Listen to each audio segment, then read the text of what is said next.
class together. I mean, I get excited to teach, but this one, I don't know, I just felt really excited to kind of come forward and share this with you all. So yeah, originally it was spiritual fitness for magical people, 5 ways to maintain your peace, but I've actually bumped it up to 6 because some other things came to mind. And, you know, before we begin, I actually am going to be a weirdo and put it on, you know, panel view. I want to see all of you. So thank you for joining me here today and for showing up and doing this work. I'd first like to just kind of set the container by inviting us to arrive and get really fully present for this moment. So go ahead and find a comfortable seat, you know, just whatever works for you, and just turn inward. You're gonna go ahead and take a nice inhale in through your nose and really breathe into your lungs, feeling the air fill up your belly and permeate your whole being. And then you're going to release by gently exhaling out. Gently exhale and letting go of any tension or anything you've been carrying that's not yours. A lot of us carry a lot for other people without knowing it. You know, and again, breathing in with that intention of bringing active breath and oxygen to all the cells in your body. And exhaling out any grogginess or fogginess or tired or just stagnant energy that wants to go. It can leave at this time. And we're going to do one more. Breathing in, cleansing breath, activating and lighting up all those neural pathways, marrying the left and right brain, and just coming back into balance and presence, right? We're so activated all the time, especially with, you know, multiple things going on, being hypervigilant. You know, we've had so much to be aware of. We're living in a constant state of duress a little bit. And really want you to just take this moment to bring it back to you and your own practice today and your own healing. So part of why I wanted to do this class was because, one, I need to do it frequently, and also because I wanted to share with you all some tips that have really helped me to my own personal, like, psychic sensitivity and overwhelm as a person who is I consider neurodivergent. I don't like using the term high functioning, but I'm considered high functioning on the autistic spectrum. You know, but so overstimulation and plus being psychic on top of it, like, not, you know, can be a little debilitating sometimes, you know. So I wanted to also share something that was practical and realistic, something that felt like you could access it without, like, you don't need a bunch of fancy tools. You just need you and what you have available. So that's why I wanted to do this class today. And okay, so I'll just give you a quick kind of outline of what we're going to do during this time. First, we're going to do a little grounding meditation, just how to quickly ground. And then we're going to do an exercise I call Who Occupies the Space in Your Head? And that's a fun one to do. People are usually like, whoa, I didn't realize. So that one I look forward to. Then we're going to do a little brief writing exercise. So if you have a pen and paper handy, and if you don't, grab it. We're going to do a little sharing Q&A. We'll take a little 10-minute break.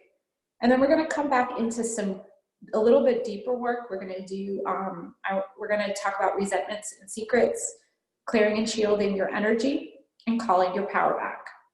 Okay, so yeah, so with that, let me just quickly go in here, and I would like you to go ahead And with that grounding meditation in mind, go ahead and either find a comfortable seat again.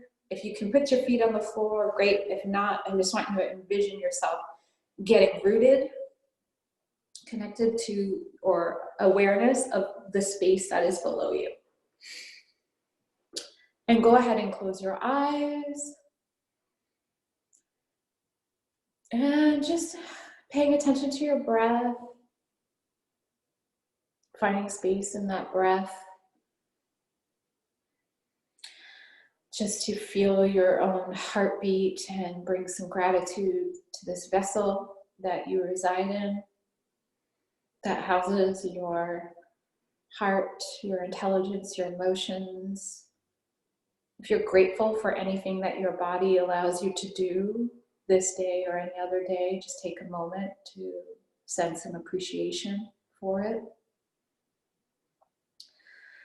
And I want you to, on your next inhale, bring your awareness to your heart. And you're going to ask your heart internally if it has anything it wants to share with you. It may be an image, a word, or a feeling. And tuning into that, giving thanks to that space. And on your next inhale, I want you to bring your awareness to the base of your spine. And imagine a beautiful golden cord. It is about hip width distance apart. And as you exhale, imagine that cord dropping down into the center of the earth.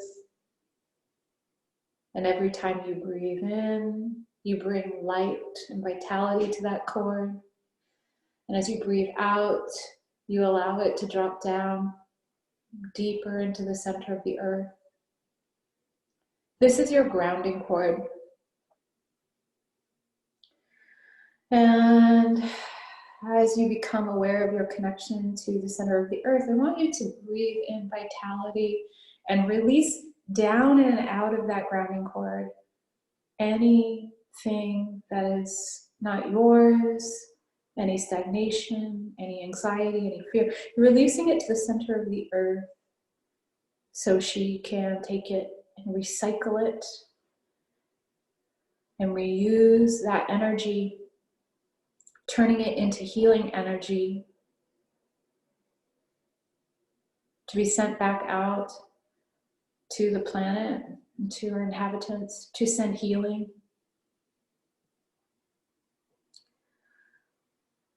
You can always tune in to the visualization of this cord if you're ever feeling spacey or distracted or unsure or feeling just really out of it. You can tune in and check in with this grounding cord.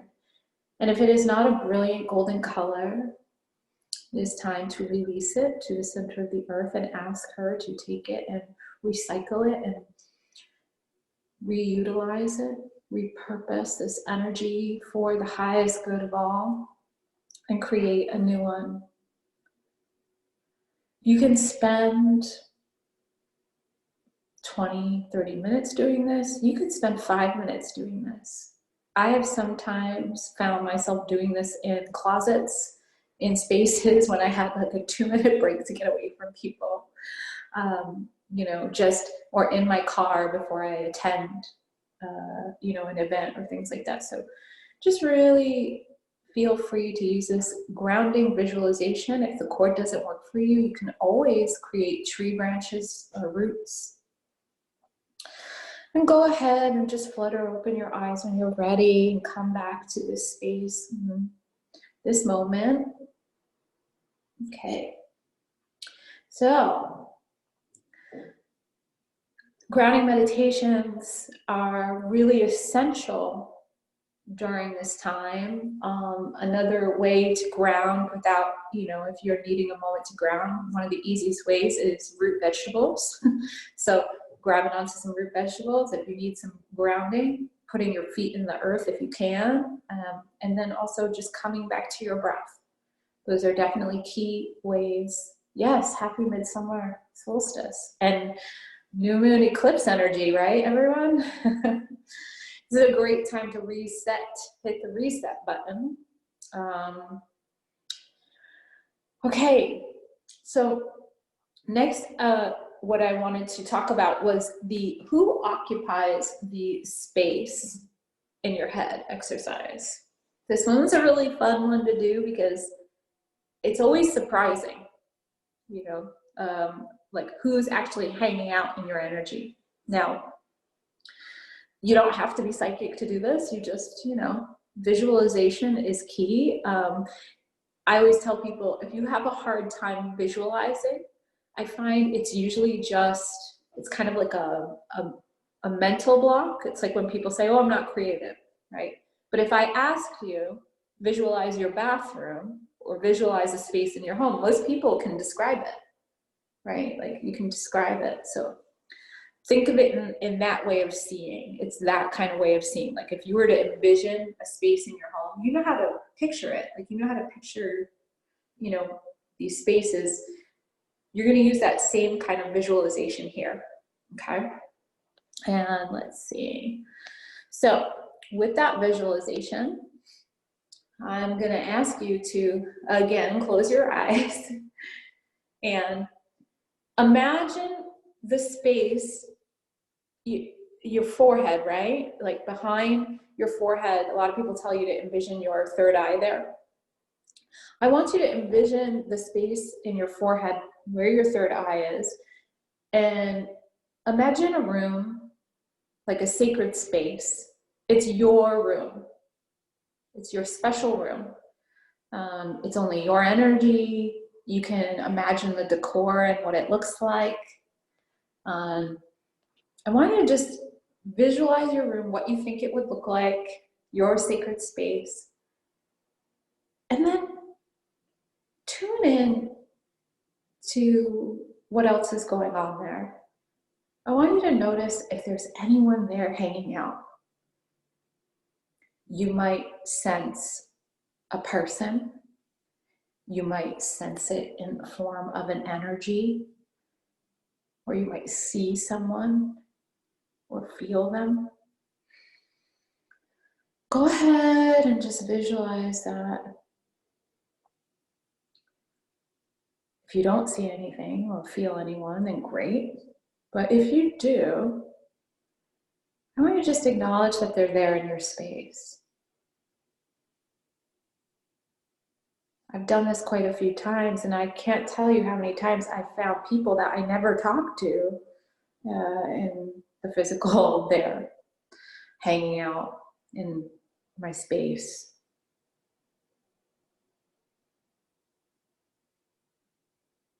So just acknowledge them, and then what you're going to do is you're going to go to the doorway or door to the space that you're envisioning, and I'd like you to go to that door and open it.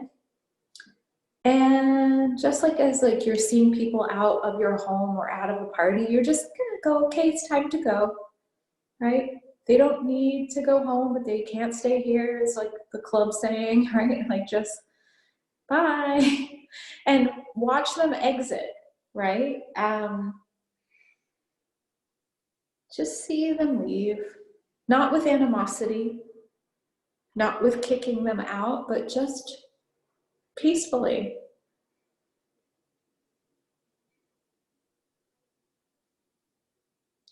And once you've noticed and seen that they've all gone, they've all left, go ahead and close the door. And go back to the center of this room, this sacred space, or somewhere within this sacred space that feels really good and supportive. Go back to that space. And I want you to just feel yourself stretch out. feel yourself fully embody your energy without anyone occupying it. We even have to do this sometimes we do this with loved ones, even our pets. It's not because we don't care about them. It's because we need to really feel our own energy so we can show up for them. But just really feel that sense of space, you know, that sense of space when you have your space back. And let yourself feel nourished as you inhale the energy of your space being yours to process what is yours and release anything unlike it. I often do this when I find that I've been working with a lot of people or been around a lot of people. I check in to see if I brought any, you know, stowaways home with me. I also, if I'm like obsessively thinking about someone, I check to tune in that if they're in my space. You can also just do this periodically, just to get your own space, okay? So come on back and you can go ahead and open your eyes. I'm curious if anyone felt, oh, okay, someone says, I can't get the lady out of the room. Okay, well, good question, right? Can't get them out of the room. Can you ask, do you know the person? Oh, I think it was Lindsay. Can you unmute yourself? Yeah. So I can, yeah. Hey, do you know the person? No. Okay. It's kind of tripping me out now. It's okay. One of the things is, go ahead. Do you mind if we do this right now? No, like, not at all. okay, I go would ahead like and close your eyes, and I want you to go back to that space. And do you see the person? More feel her. You feel her energy? Okay, so tuning into feeling her energy, can you telepathically just like, or in your mind ask her, like, why is she there?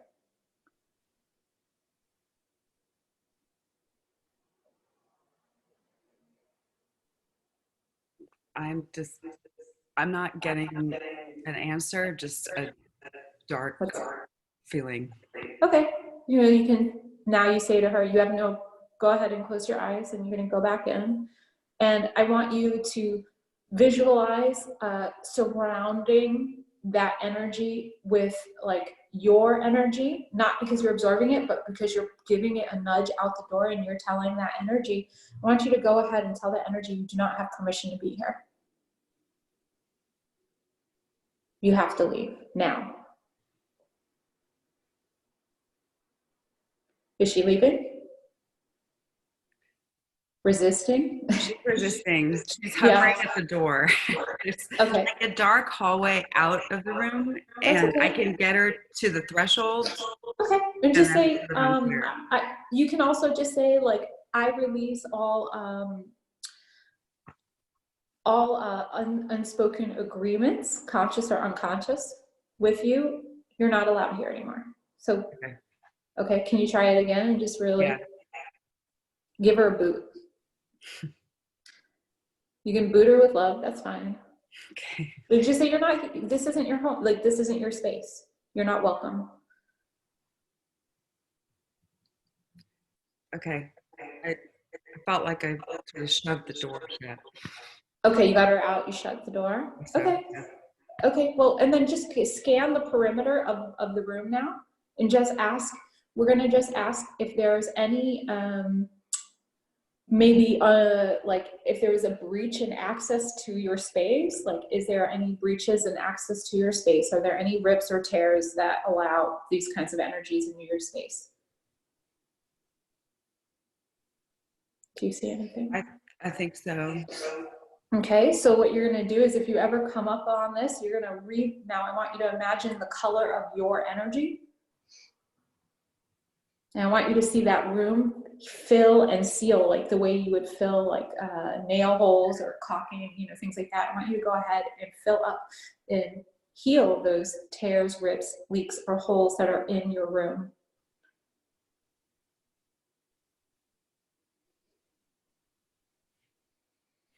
Okay. Okay. All right, cool. Yeah. Okay, no problem. Yeah, so there are times we're going to come up against things that feel like, well, that I didn't give that permission to be here. Over time, if we're constantly putting ourselves in these, and we're sensitive, and we're, you know, to these things, we're going to create, there can be rips, tears, leakages, or holes. This is why spiritual hygiene and health and fitness is important, right? Like sometimes it's not just a one and done, especially, you know how it is when you're berated with one thing after another after another. You know, you have to be kind of making sure that you have a regular practice of tuning in and checking in with your energy, so you don't have any strays or, you know, random infiltrators into your energy. Okay. Especially if you're feeling stressed, or you notice that you're feeling things that aren't yours or don't feel like normal for you, you know, like behavior. If you're like, gosh, I have no reason to be so sad. Why am I so sad? And is it collective? Is it personal? Am I picking up on someone else that I know? Am I picking up on collective energies? Am I processing some kind of, you know, entity or thing that's around? Okay. All right. Does anyone have any questions about this particular practice or what came up for them? Just go ahead and let me see. I don't know. I'm going to put it in the participants here. If you want to raise your hand. Oh yeah, Steph. Okay, Steph JD. Go ahead and unmute yourself. Hey. Hi. Good to see you. Yeah. I definitely noticed that there was some really, really old energy in the corner.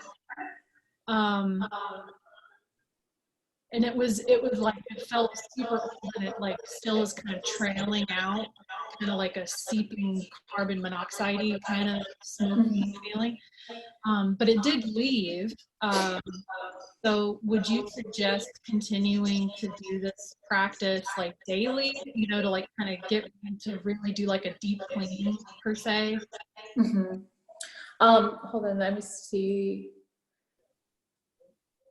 Okay, let's see. I would say you could do it a bit. You could do it, you know, often. It's not going to harm to do it often. Yep. Okay. Okay. Sorry, let me just check something here. Thank you. Okay. If your space feels small, go ahead and mute yourself, you guys.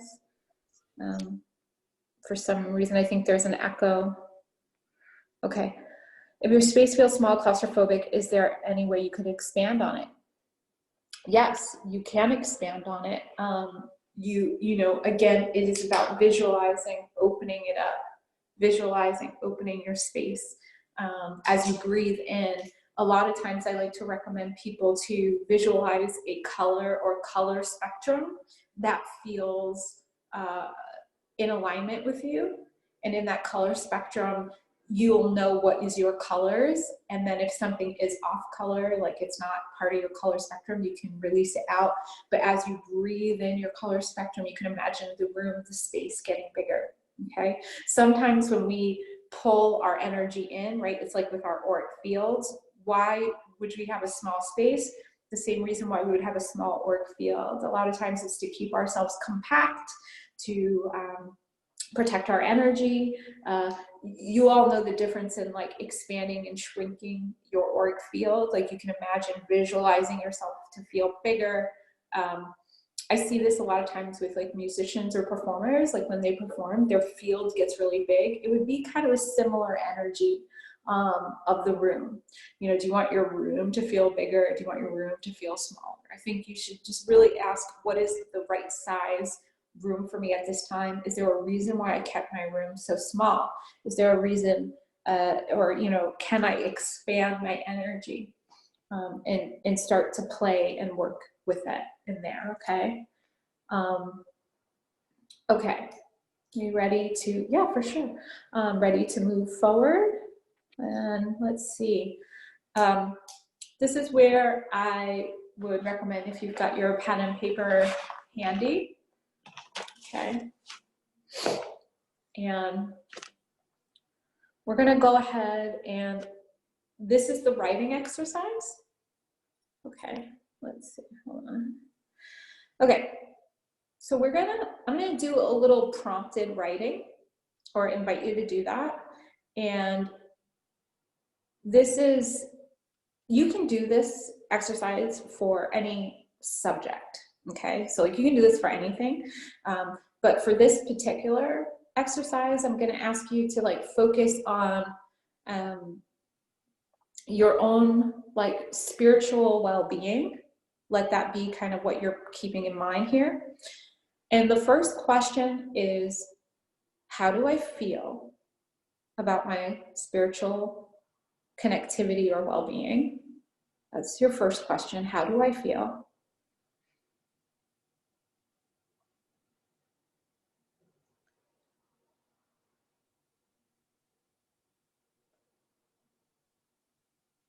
And go ahead and just like free form answer. How do I feel about it?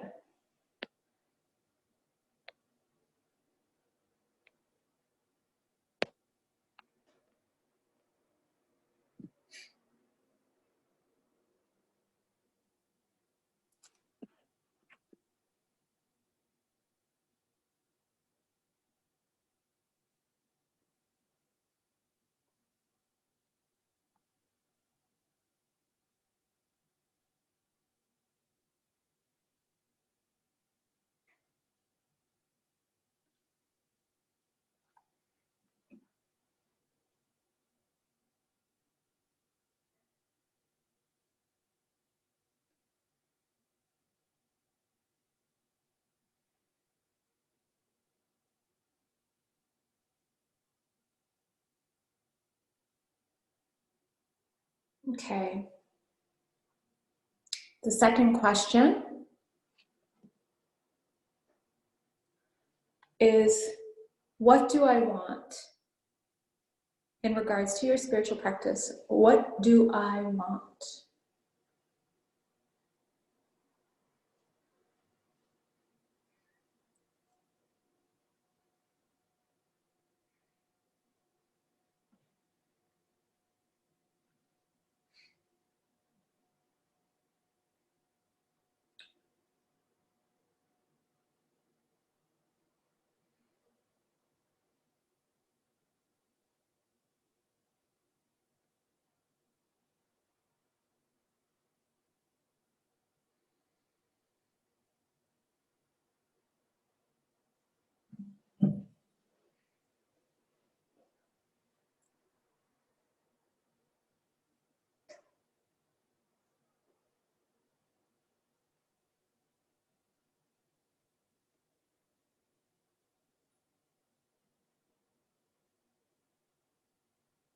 Okay, third question is, what do I need? What do I need in my spiritual practice?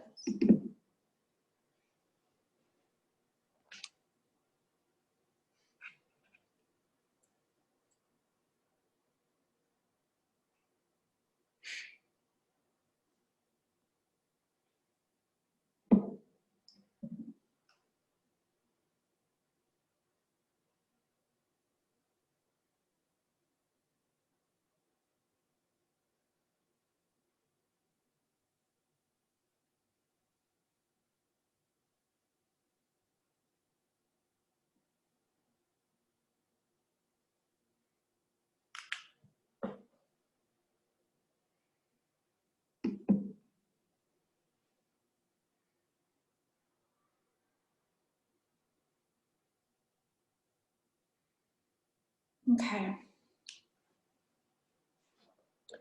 So these three questions can be applied to any number of things, right?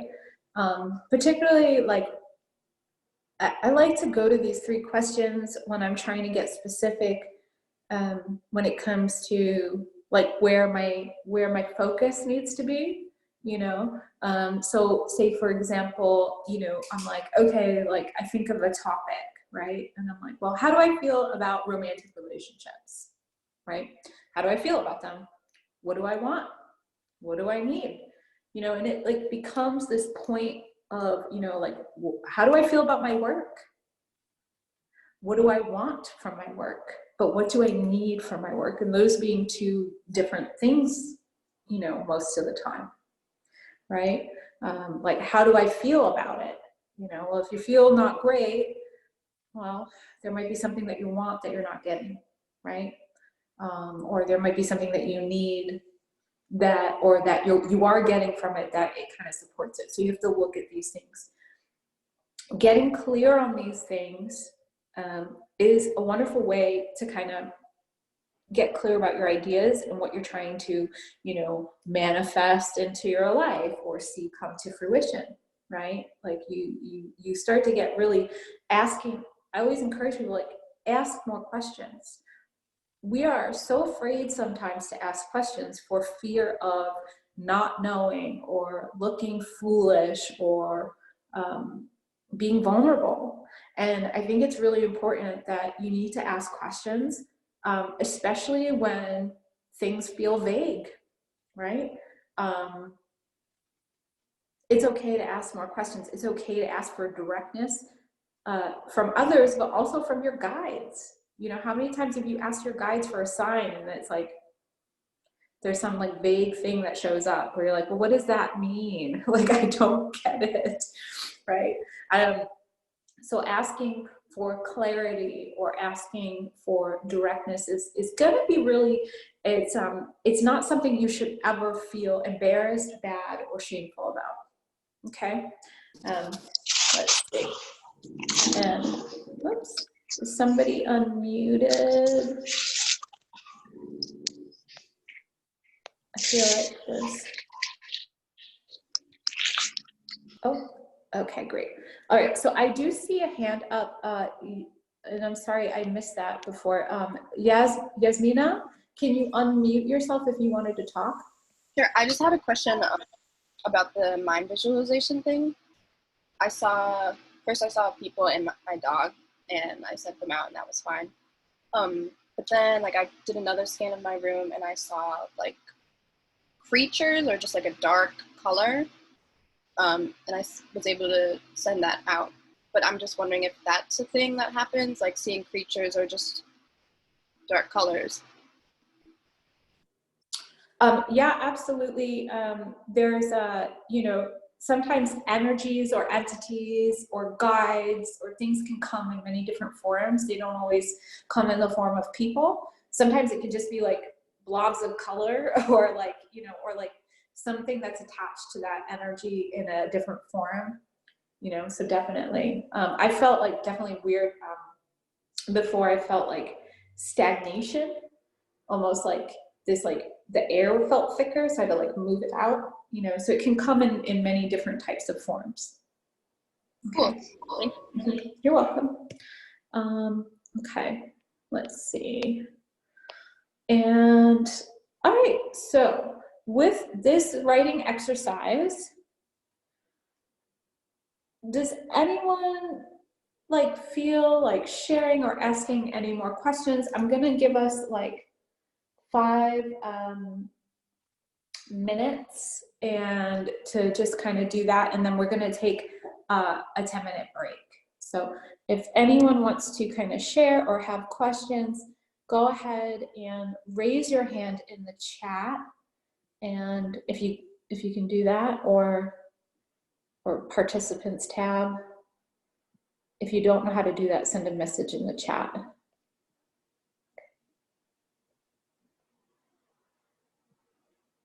Yasmina, your hand is still up. I don't know if that means you have another question. No, I don't know how to turn it. Okay, cool.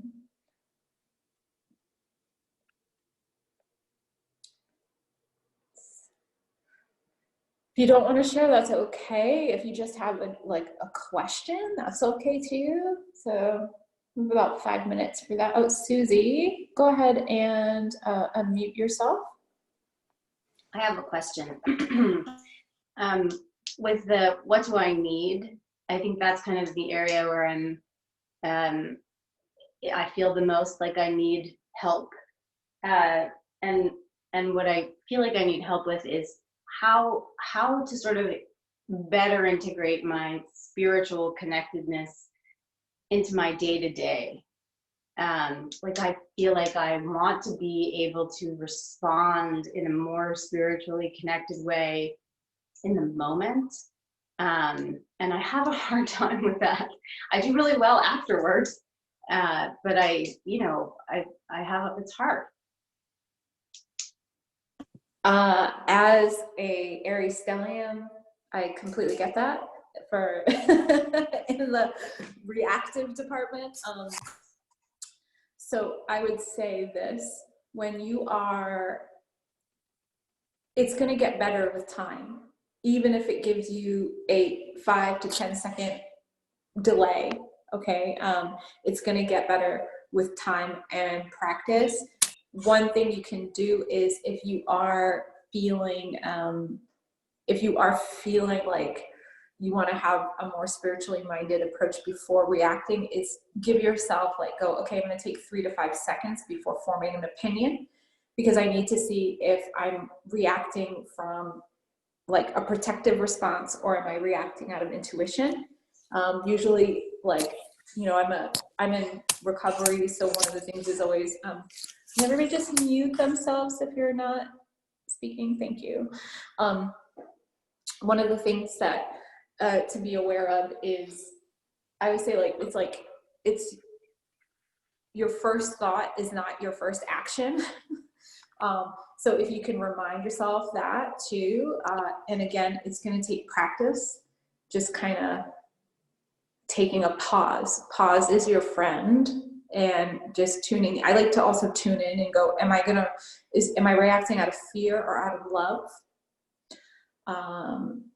So take a moment and tune into what is being said and just say, I want to respond to this with love.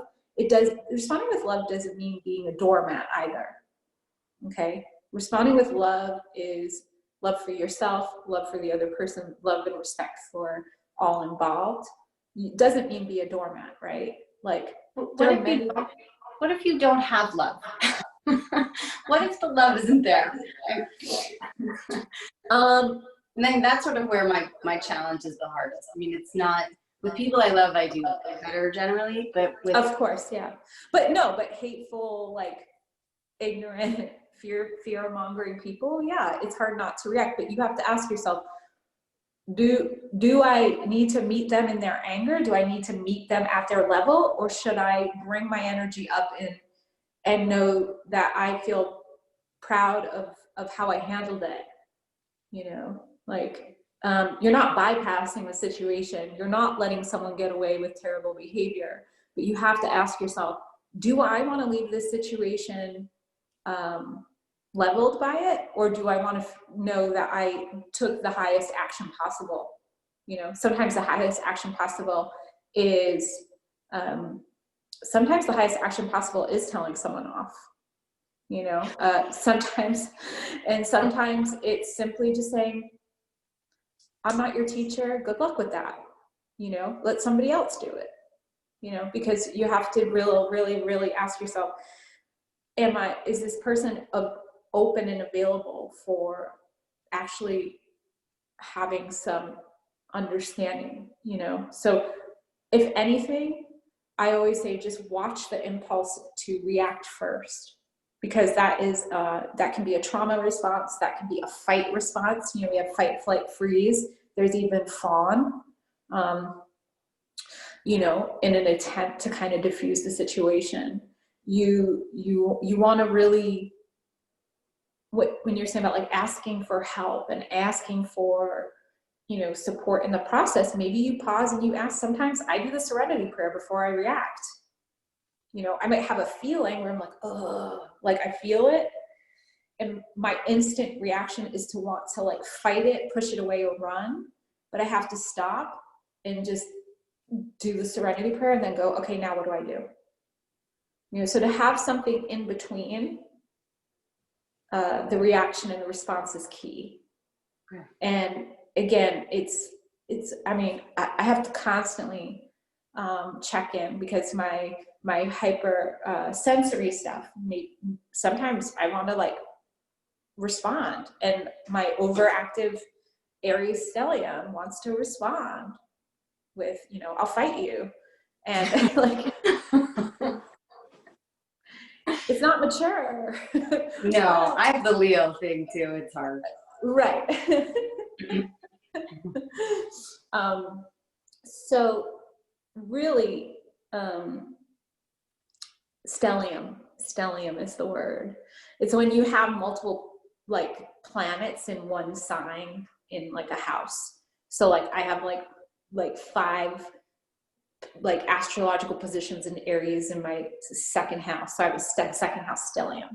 And it's usually just like it's like a hot spot of energy. Mm-hmm. Yeah. Okay. Awesome. Well, I will try.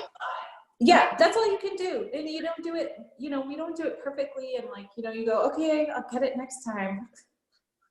You know. Thank you. You're welcome. Okay. Let's see. We have Lindsay Rothwell. Go ahead, Lindsay. I wondered about the questions and if you had any tips on like facilitating hearing answers. I feel like I'm really good at hearing my own intuition, but I'm working on trying to hear my guides, which are not always the same 2 things. And just if you had any tips on how to like hear better. I think you're muted, Marcella. Sorry. Oh, thanks. Yeah, no, sorry, it just keeps echoing when we're both talking, so try to keep that. So communing with your guides, and we'll come back after the break for this too. I have a daily practice that involves connecting with them the way I would connect with a friendship that I want to maintain. Okay, and honestly, I think it's helped me tune into them when I, you know, feeling what their energy feels like. Like every morning I wake up and I make coffee for me, for my altar, and for my ancestors. And people are like, oh my God, it's so much work. It's fine. It's how I create relationship with them, with the other side, with my guides, with my connection to source and myself. And for me, it's a way for me to start my day with that connection. And, you know, so I think if you can create a daily practice, right? Like if you had someone that you wanted to be friends with, you would spend time getting to know them, right? Like you would maintain contact and connection and start asking for little signals and things that are meaningful for you and that energy specifically, right? So like I have a connection to my adopted dad who passed away. We always, in the living space, we had a connection where he really loved like hawks and eagles, and he was a biker and all of that, right? So that was like his kind of signal to me. So like there'll be times where like where I've had big important moments, and like a hawk would be there, and I'd be like, okay, that's him. And ultimately you get to create a you know, code, essentially a language with your personal guides or, you know, guardians. So it's just a matter of like getting to know you and keeping it consistent. You know, when they don't just stop communicating. I think there's just like there's misconnection moments when we're not staying in regular contact with them. Okay. Oh wow. Okay. There's a few more questions on here. What I'm gonna do is let's go through those. We're gonna go through 2 more, Steph and Ruby, and then we're gonna take a break. Okay. So let me see. Sorry, there's so many things popping up with the chat, and okay. All right, Yasmin, I'll answer your question in just a moment. Okay, let's just do these. All right, Steph, go ahead and unmute yourself. Okay, I'm unmuted. Thank you for taking my question. Yeah, and this might be a longer answer, I don't know, but I wanna really start, one of the things I know I need is to start healing my ancestral past with some recent ancestors and ancestors I know of that were very harmful, you know, and just that has been weighing on my heart. So just kind of wondering what I can do to start that process, because I've been kind of mad at them, you know, especially with what's going on in the world. So being a white person and like kind of what my recent ancestors had done. So just wondering where I could start with that. Okay, that's definitely, there's a couple of ways to start with that. I would say, you know, right off the bat, gosh, it seems like really called like this kind of more of this work is becoming very, very much to the forefront, and it's necessary work. I'm going to recommend one, definitely exploring, you know, healing that from a place of,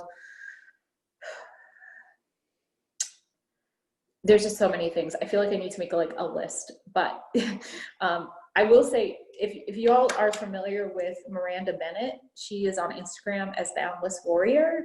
I would definitely look into some of her ancestral healing classes. That's definitely one place to start. Again, her name is Miranda Bennett, and she's on Instagram as Boundless Warrior. She's based in Colorado. She's definitely someone that I highly recommend.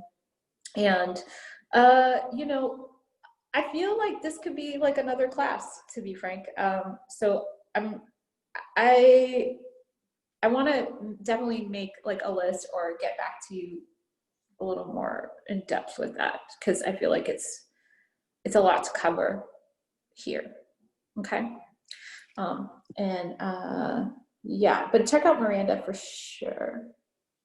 And also, oh, if you have my Priestess book, there is in the book, there's a ancestral family tree. You can do that too, the ancestral family tree. If you guys are like, what book are you talking about? I actually have a book with Notacult that's it's sold out right now, but it is being reprinted for the spring of 2021. But I'll try to get a list together, you guys. All right, I'm gonna keep moving. Ruby, go ahead, Ruby. Hi. Yeah, so I just had a question about guides, because I think that I have like a vague idea of some of my guides and who they are, but I'm wondering, how do you find out what your guides are, just like to begin with? Like, what's a practice that can be done to really figure out kind of, yeah, like who's guiding you? Or what's guiding you? Well, I mean, there's definitely, like, if you feel like strong connections to certain ancestors that have passed or deities, like there's definitely like those connectivities. Again, it's like a practice of, and so when I mentioned like meditation is really key. Like there's lots of guided meditations now where you can do kind of journey work to meet guides, whether they're ancestral or they're like familial, animal, or, you know, beings, higher beings. I would say they can change over time too, you know, depending on where you're at and what you're working with. I would say, you know, there also might be guides that, you know, it's like changing of the guard. So as you're like shifting up your practices and doing more healing, you know, you might find that you start working with like other beings that are here to assist. So, but it's really important for you to check in and go, does this feel in alignment with me? Does this feel right? Does it feel appropriate? I honestly think meditation is key. I don't offer the hold on. You know, one of the books I would say that I do recommend highly when you are really tapping into your own psychic field, antenna, and energy, there's a book called it's called Opening to Channel by Sanaya Roman, Roman. That book And there's a whole series of books by this person, and they were all channel writing, and opening to channel is definitely one of those where I feel it's really comprehensive and thorough and helping you learn to identify your own intuitive voice and connectivity. So I would look into that. Okay. Okay, let me see. I'm gonna go back to this chat real quick. And where is her question? All right, Yasmina, I have some magical tools I got recently for protection, but I don't know how to tell if I can trust them, that they can protect me in the physical and spiritual realm. Yasmina, were they gifted to you? No, I bought them. No, I bought them myself. They're just like 2 protection candles. I mean, I think you're muted. Yeah, I think, in terms of, can you trust them? If you purchase them with the intent of utilizing them for protection, reset them with your own energy, like charge them with your own intention. And you can, like with anything, right? It's like, you can ask them, if you trust the source, then you probably will trust the source. If you don't trust the source, but you got them, asking them to work with you as tools, you can ask to be cleared of any malefic or negative energy that you don't need to be connecting with, and you can recharge them with your intention. Yeah, I guess it's just like, if you're finding them yourself, usually you feel drawn to work with them in a particular way, but also not everything's going to work the same for everybody. Like I find I have like, and this goes back to the ancestor, working with the ancestor question again. There's a gal that has magic hour astrology candles, and I find personally for me, her candles always work. And one of the ways her candles has worked for me is they do have an ancestor candle. And I set it with the intention of sending healing to my ancestral lineage. And at the time I was adopted by my stepdad, and I didn't know my biological father's family. I burned that candle, and like that week I got connected to several blood relatives that I've never known. But honestly, I think it was a combination of the candle and then my charge of the candle. I didn't just take it and burn it and not, pray or set an intention with it. So anytime you're working with a tool, set your intention or your charge to that tool that you're working with to do what you've asked it to do. And that's the best way to ensure that it's working in your favor. If you like with anything, if it doesn't feel right, if it feels bad, ask yourself, is this the right tool for me, or is this meant for someone else? Because the other thing I find is sometimes I get things that I think I'm getting for me, and actually I'm just the delivery person. Like they're actually meant for someone else. So ask that too, because you might just be the gifter of it to somebody else. I have that happening all the time, where I find things, or I'm gifted things, or I find like this isn't mine, this belongs to someone else. And it usually goes to the right person. Cool, Okay. thank you. One of the candles was the magic hour candle. Oh, okay, perfect. Love it. Okay. Okay, everyone, I am going to, because we're at 1 o'clock, let's take like a quick, I want, general consensus is, do you want to take a 5-minute or a 10-minute break? So 5 or 10 minute, I'm just gonna see the general. 5, there's some 5s. I'm gonna scroll through. All right, 5, I think 5 it is. Okay, 1 10-minute, okay.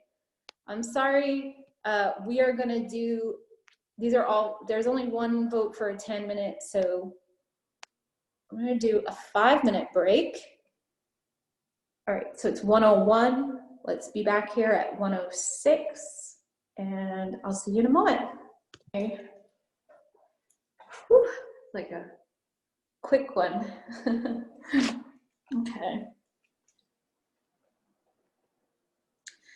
All right, let's see. Okay, everyone, if you can just lower your hands in the participants thing. If we've already chatted, if you can lower your hands, that would be great.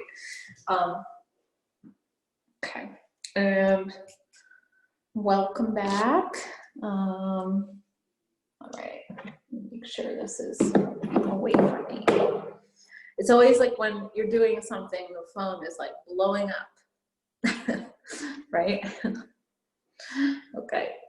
So I think like most people are back. I just see a couple of empty screens, but that's okay. We're gonna get moving. Okay.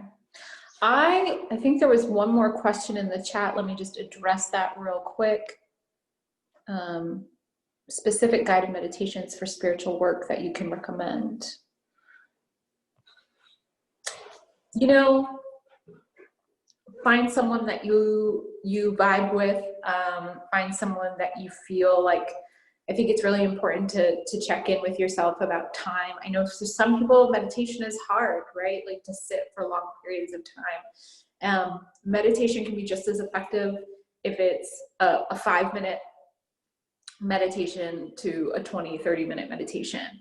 I actually, I would say if you're trying to find a more guided connection to a meditation practice, I do like Jessica Snow's meditations. She's based in LA, and her website is youaremagicla.com, and she has a lot of meditations.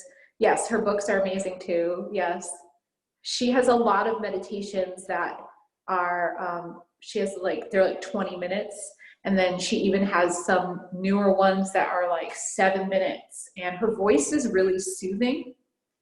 She's very grounded, and they're quite remarkable way to check in and tune in, and just looking at if you're looking for something guided. Her website has them all for instant download, and then I do believe she offers like a new free one like every week, and she was doing live meditations in LA, but I think they're Zoom now. They're done through Zoom right now. She does them usually for the new moon and the full moon, like crystal meditations. So Jessica Snow is her name. Okay, so moving forward, let me check on the time. Okay, perfect. And okay, so this one's a big one. And this is a topic or an area that really can disturb our peace and keep us from, kind of moving forward, I think. And it has to do with resentments and secrets. Okay. So, do you have any resentments or secrets? Resentments and secrets are a big component of disturbing our, our spiritual fitness. Does it mean you should never have them? No, you're human. You're going to have things that pop up from time to time, but how long you let them linger, how long you let them affect you is up to you. Okay. So sometimes I love holding on to resentments. I'm not ready to let that go.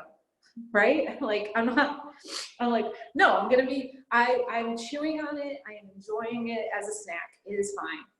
Okay. And then one day when I'm sick of my shit, I will let it go. Excuse my language for some of the kids that I see. I'm so sorry. Okay. So with your trusty pen and paper, I want you to tell your paper if you have any resentments. Or, do you have any resentments that you're holding on to right now? They could be very minor, they could be very big. And it doesn't matter. All I want you to do though is don't get into the whole, you don't have to get into the whole making your case. I just want you to write down, if you have any resentments, who do you have them with? Who is it?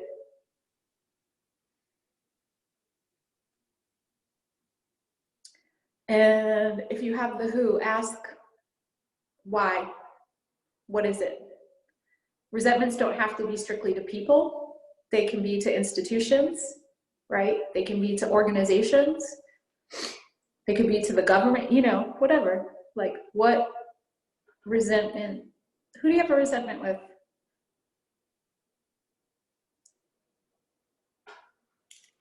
Okay.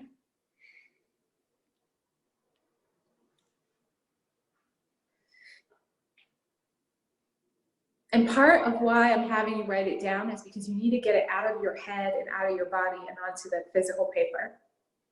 You need to get it out of you.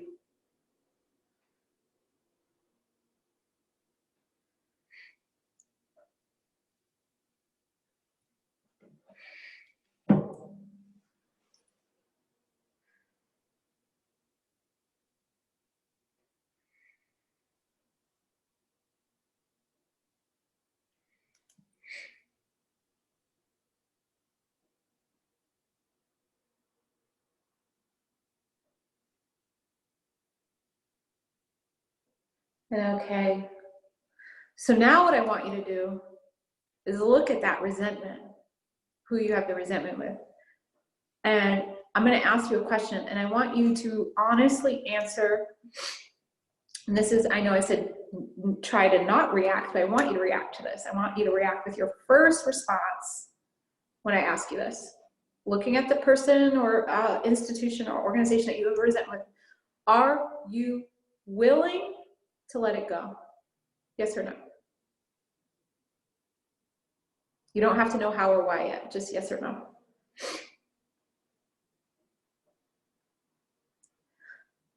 If your answer was yes, and you don't know why, just ask. The next question would be, how? Yes, I'm willing to let this go, but how, right? You don't have to know the answer to that yet. Just know that you're open to the how showing up, okay? If your answer was no, you're like, hell no, I am not ready to let that go. I want you to write why.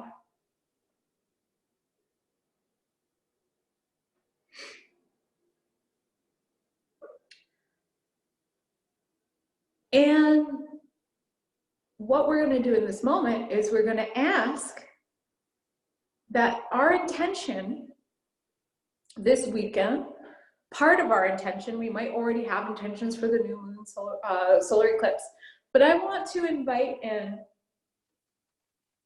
that one of the intentions, our intentions for this weekend would be answer the how or the why to our resentments, to make space to let that information come to us.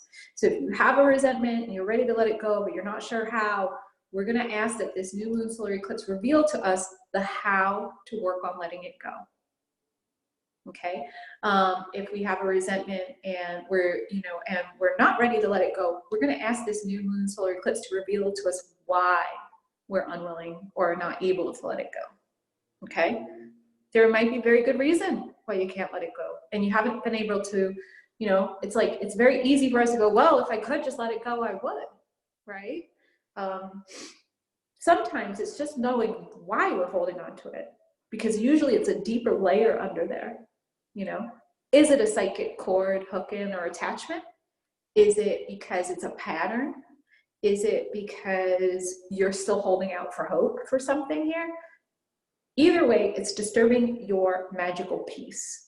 And this is why we're trying to get answers. Okay, so this is one way. If you ever have a resentment, I want you to go into this space and ask these questions. First question is, am I ready to be done holding it? Okay, because the resentment is not hurting the other person. The resentment only affects you. You're the only one bothered by it. Okay, so just something to think about, right? I can be resentful with my mom for the rest of my life. She's not bothered by it. I am. Okay, all right. The second part of this is, do you have any secrets? If you do, write them down. or write it down. You don't have to tell anyone, it's your secret. But there is a saying that is, we are only as sick as our secrets. Okay. I want you to take your secret and take the power of that secret to let it fortify you instead of make you feel diminished from it or depleted from it. Christian, did you have your hand up? Yeah, go ahead and unmute yourself. I mean, I was just curious because you mentioned, when you mentioned secrets, because so much of like what you hear about, like, oh, if you're trying to manifest something, don't talk about it. If you're trying to like put something out there, don't talk about it. So just curious about like the proper boundaries with what you share and what you, like, what, I guess what would, because I know, I understand, like, you know, the secrets that weigh on us and eat us alive, but like, what are healthy secrets in our practice? I guess that was the kind of. I would say that those aren't secrets, that's discretion, and that is different.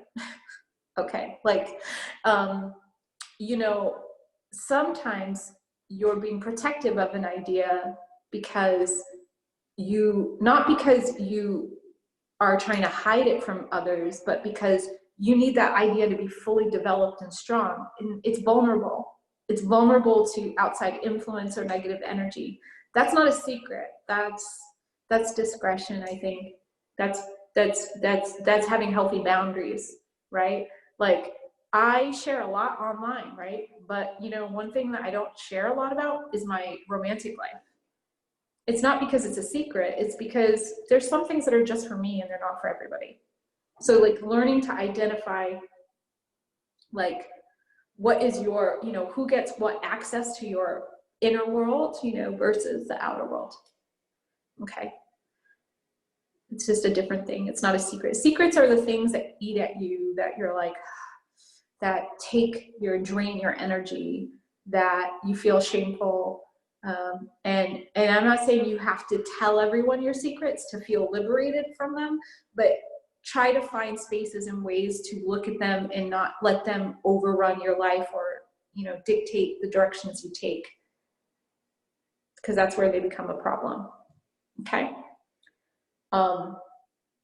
Okay, let me see something here.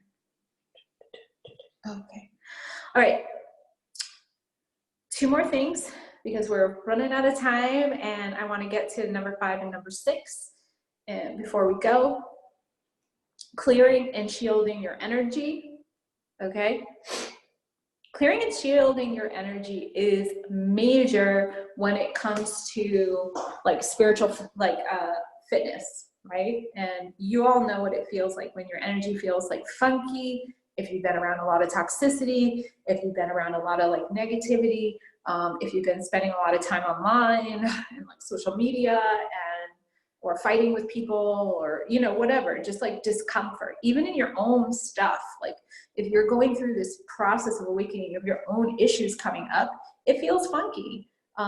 So clearing and shielding your energy should be something that we're doing pretty, you know, frequently, right? Like if we can drink like water and shower and do all of these things to kind of keep our physical hygiene, the spiritual hygiene needs to be the same, right? In that regard. Now, there are a couple of ways I personally enjoy clearing and shielding my energy because it's really easy for me to access. One way is, and I've talked about this before, I always bring it up because it's like the most non-woo like way of doing it, so it's approachable. Trader Joe's has a $5 container of sea salt and lavender body scrub. Use it in the shower. Okay, like I don't have a tub. When someone tells me take a bath, I'm like, I don't have one. Like it makes me really annoyed because not everybody has access to the things that are suggested. And I want you to know that just because you don't have that access doesn't mean that you don't have access to clearing and shielding your energy. That's not true. Okay, so you can do it. You can do, like I said, the sea salt and lavender body scrub from Trader Joe's is $5. It's great. because it cleanses and clears your auric field as you're doing it. I also, if I don't have it, I like to just say, I release any and all cords, hook-ins, and attachments that I have bonded to over the last day or two or whatever, like anytime I'm in the shower, I ask that they be released and like they go down the drain. Okay. Anytime when you're drinking water or tea, you can charge your water or tea or whatever it is you're drinking and ask it to cleanse and purify your interior. Okay. Ask it to clear and shield your energetic field from the inside out. You can also visualize. I love visualizing bubbles of golden, like egg-like shapes. I do have actually, I have a podcast that I haven't recorded anything in forever, but all the episodes are up online and they're free. And it's called savedbythespell.com. And there is definitely different episodes with psychic self-protection, cord cutting meditations, like all of that stuff. So if you're like, well, I want a visualization, thank you. Daniel put it, savedbythespell.com. Daniel's putting it up in the chat, I think, for you all. Let's see, there we go. And, there's definitely clearing and shielding your energy techniques in there. Okay. There are ways you can do also. I like listening.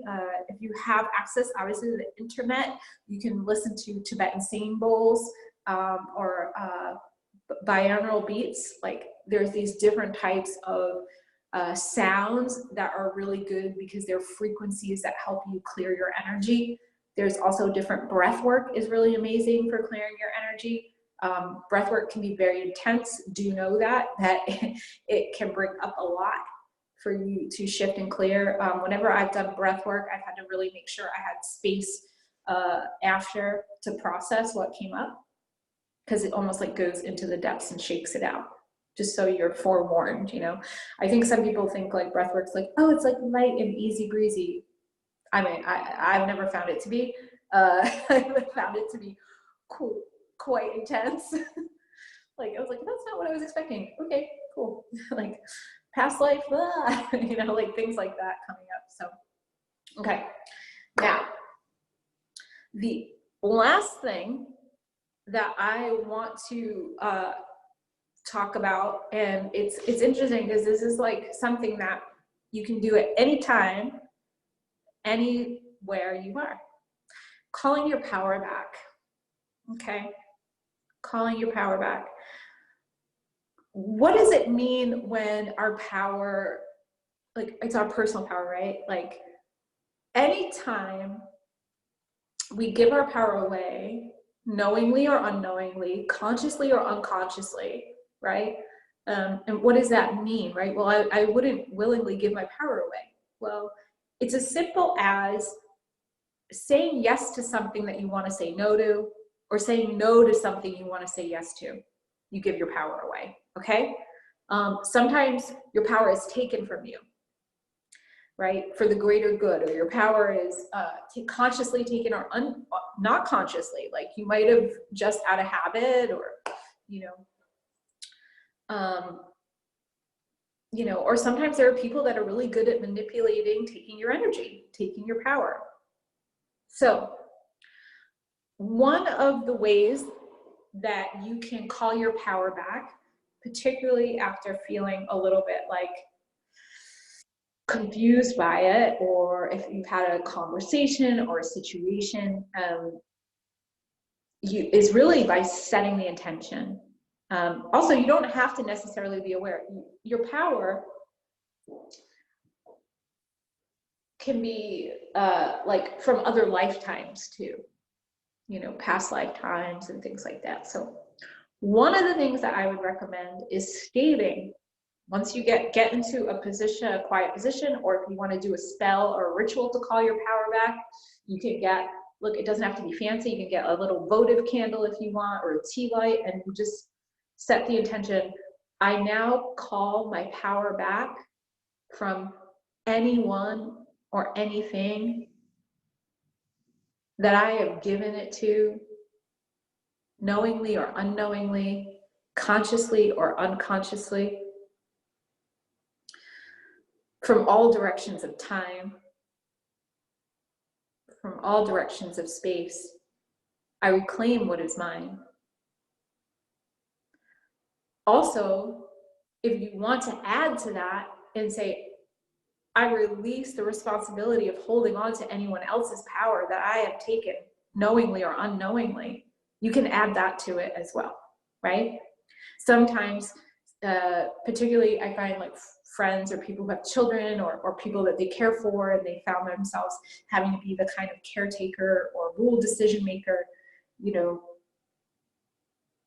or you've come to make decisions and they've been out of fear, you could have taken someone else's power from them. You could have done it on your ancestral line. You could have done it, you know, out of what you thought was love, but was actually fear. You can return it. You can say, I send back all that's not mine to carry, you know, including pain, burden, guilt, and shame. We really have to be responsible for our own. We really have to be responsible for what is our own. So I call back my power from anyone or anything that I've given it to consciously or unconsciously, knowingly or unknowingly, from all directions of time. Okay? And you can use those words, you can use or create your own kind of invocation of that, or like chant of that, and make sure that it feels like you're connected to those words though, right? That's why some people are like, okay, you can do like mantras and chants, but if you're not connected to the language, it's not going to work. So make it your own, you know, words and things that your spirit, your energy recognizes. Okay. Okay, so with that being said, we're about almost just about 2 minutes away from 1:30, and I want to thank you all for joining me here today. It's an honor and a real treat. Like I said, I really meant it. Like I was really excited to share this class because, you know, obviously with all of you who are here today, but also this is being recorded, so it's going to be available if you want to revisit it on YouTube. It usually takes like 24 hours to get up there. Thank you, Daniel and Notacult, for you know, giving me the opportunity to share on this platform with all of you. And thank you so much, everyone. And yeah, you've also given me a lot of food for thought about future classes, which is, you know, I think next leveling it up, right? Like we've all got to be accountable during this time of, you know, welcomed collapse of systems that just were never built for us, quite frankly. And it's time to build a new world, and it's uncomfortable, but we're all here because we're ready for it, right? So I want to thank you all. Enjoy your new moon solar eclipse and let those things be revealed and that information come to you that you need to see. And I just checked the chat. Oh, thanks everybody. Thank you.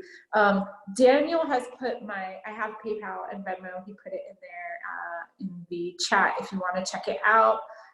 Again, enjoy. Also, just FYI, in 2 weeks from now, we also have a full moon lunar eclipse on the 4th of July.